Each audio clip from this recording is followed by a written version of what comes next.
Bismillahirrahmanirrahim. Assalamualaikum warahmatullahi wabarakatuh. Alhamdulillah, hari ini kita melanjutkan pembelajaran Qawaidul Fiqhiyah. Kemarin kita sudah mempelajari setengahnya ya. Selanjutnya hari ini kita akan melanjutkan di pertemuan 15. Yang pertama, al-masyaqqah tajallubut taisir. Kesulitan itu akan menghasilkan kemudahan. Ini dia qaidahnya. Landasannya ada di surat Al-Baqarah 185. Yuridullahu bikumul yusra wala yuridu bikumul usra. Allah menginginkan bagimu kemudahan dan Allah tidak menginginkan bagimu kesukaran. Kemudian kita masuk ke contoh.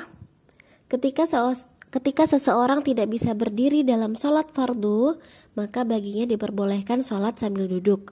Begitu pula jika ia tidak bisa untuk duduk, maka boleh untuk sholat sambil berbaring miring. Contoh lainnya, ketika kita tidak bisa menggunakan air, misalnya karena sakit, maka boleh bertayamum. Atau karena memang tidak ada air ya, maka kita bertayamum. Ketika dirasakan sukar bagi seseorang untuk menghindari atau menghilangkan najis, maka najis itu diampuni Allah, seperti najis darah akibat luka, bisul, kotoran jalanan, atau bekas najis yang sulit untuk dihilangkan. Dan dari pengertian kaidah ini, qala Imam Syafi'i, al-amr idza dhaqa ittasa'a. Perkara itu ketika dalam kondisi sempit, maka hukumnya menjadi longgar. Dan kemudian ada ucapan sebagian ulama, al-asya' idza dhaqat ittasa'at. Hanya berbeda di dhamirnya ya, karena banyak. Setiap sesuatu itu jika dalam kondisi sempit, maka ia akan menjadi longgar. Faidahnya, ini keringanan yang dimaksud ada 7 macam. Yang pertama, keringanan menghilangkan atau menggugurkan.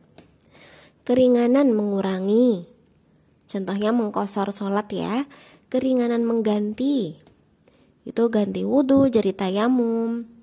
Terus mengganti puasa Ramadan dengan membayar makan fakir miskin dan lain-lain. Keempat, keringanan mendahulukan. Contohnya sholat jamak takdim. Terus keringanan mengakhirkan, sholat jamak takhir contohnya.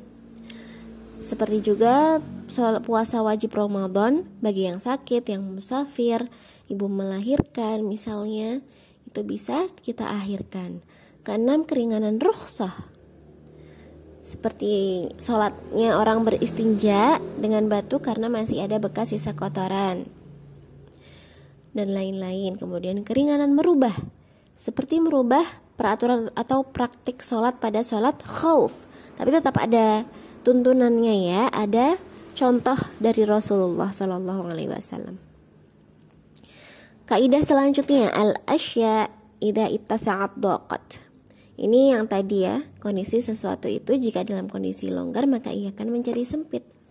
Contohnya, sedikit bergerak dalam sholat diampuni jika banyak bergeraknya dengan tidak adanya hajat, maka itu tidak diampuni. Ketika air berubah, misalnya ganggang air itu tetap suci dan mensucikan. Tapi kalau ganggang itu kita sengaja dimainkan, misalnya dihancurkan, terus dengan sengaja menaruh ganggang dalam air, maka air itu jadi tidak suci. Jadi menyesuaikan kondisi, kita lebih tahu ya. Kemudian jika di dalam air terdapat bangkai hewan yang darahnya tidak mengalir, air tetap suci. Dengan syarat tadi, air tidak berubah warna, tidak berubah bau dan rasa. Ini Imam Ghazali rahimahullah mengumpulkan antara dua kaidah dengan ucapannya, kullu ma tajuzu hadduhu in aqasa ila diddihi. Setiap sesuatu itu yang melewati batas, ia akan kembali kepada kebalikannya. Jadi jangan sampai melewati batas. Batas kita semua tahu batasannya, sudah belajar hukumnya. Jadi kalau melewati batas, kita juga sudah paham. Itu tidak kembali kepada hukum awalnya.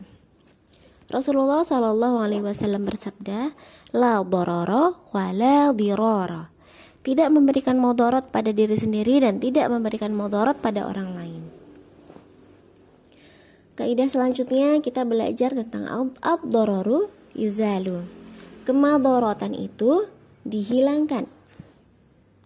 Ini landasan kaidahnya, salah satunya yaitu innallaha la yuhibbul mufsidin. Sesungguhnya Allah tidak menyukai orang-orang yang melakukan kerusakan. Ini kaidah-kaidahnya, diantaranya yang sudah kita kulik sedikit tadi tentang kemadaratan tidak dapat hilang dengan kemadaratan. Kemadaratan membolehkan yang terlarang. Tidak ada haram karena darurat dan tidak ada makruh karena hajat atau perlu. Apa yang diperbolehkan karena darurat hendaklah diukur dengan ukurannya. Hajat atau keperluan kadang menempati tempat darurat. Selanjutnya, apabila dua kerusakan saling berlawanan, maka harus dipelihara yang lebih berat mudaratnya dengan melaksanakan yang lebih ringan darinya. Apabila berlawanan antara kemaslahatan dan kemafsadatan, maka harus diperhatikan mana yang lebih kuat atau rajih. Ini Darul Mafasid Muqaddim ala Jalbil Masalih, menolak mafsadat didahulukan daripada mengambil manfaat. Jadi kita lihat dulu situasinya ya. Contoh ya, si pembeli itu boleh khiyar. Khiyar itu memilih mau dikembalikan atau tidak karena adanya cacat pada benda yang dibeli. Contoh selanjutnya, menjaga kelestarian umat, menetapkan hukum, mencegah kezaliman, qisas, memberikan hukum, harus mengganti bagi para perusak, yaitu merupakan salah satu cara untuk menjaga umat. Nah, sekian penjelasan kali ini qawaidul fiqhiyah. Insyaallah ini pertemuan terakhir ya sebelum PAS nanti. Saya sebagai pengampu usul fiqh mohon maaf atas segala khilaf dan kesalahan. Kebenaran hanya milik Allah. Astaghfirullahu li wa lakum. Allahumma shalli ala Muhammad wa ala ali Muhammad. Wassalamualaikum warahmatullahi wabarakatuh.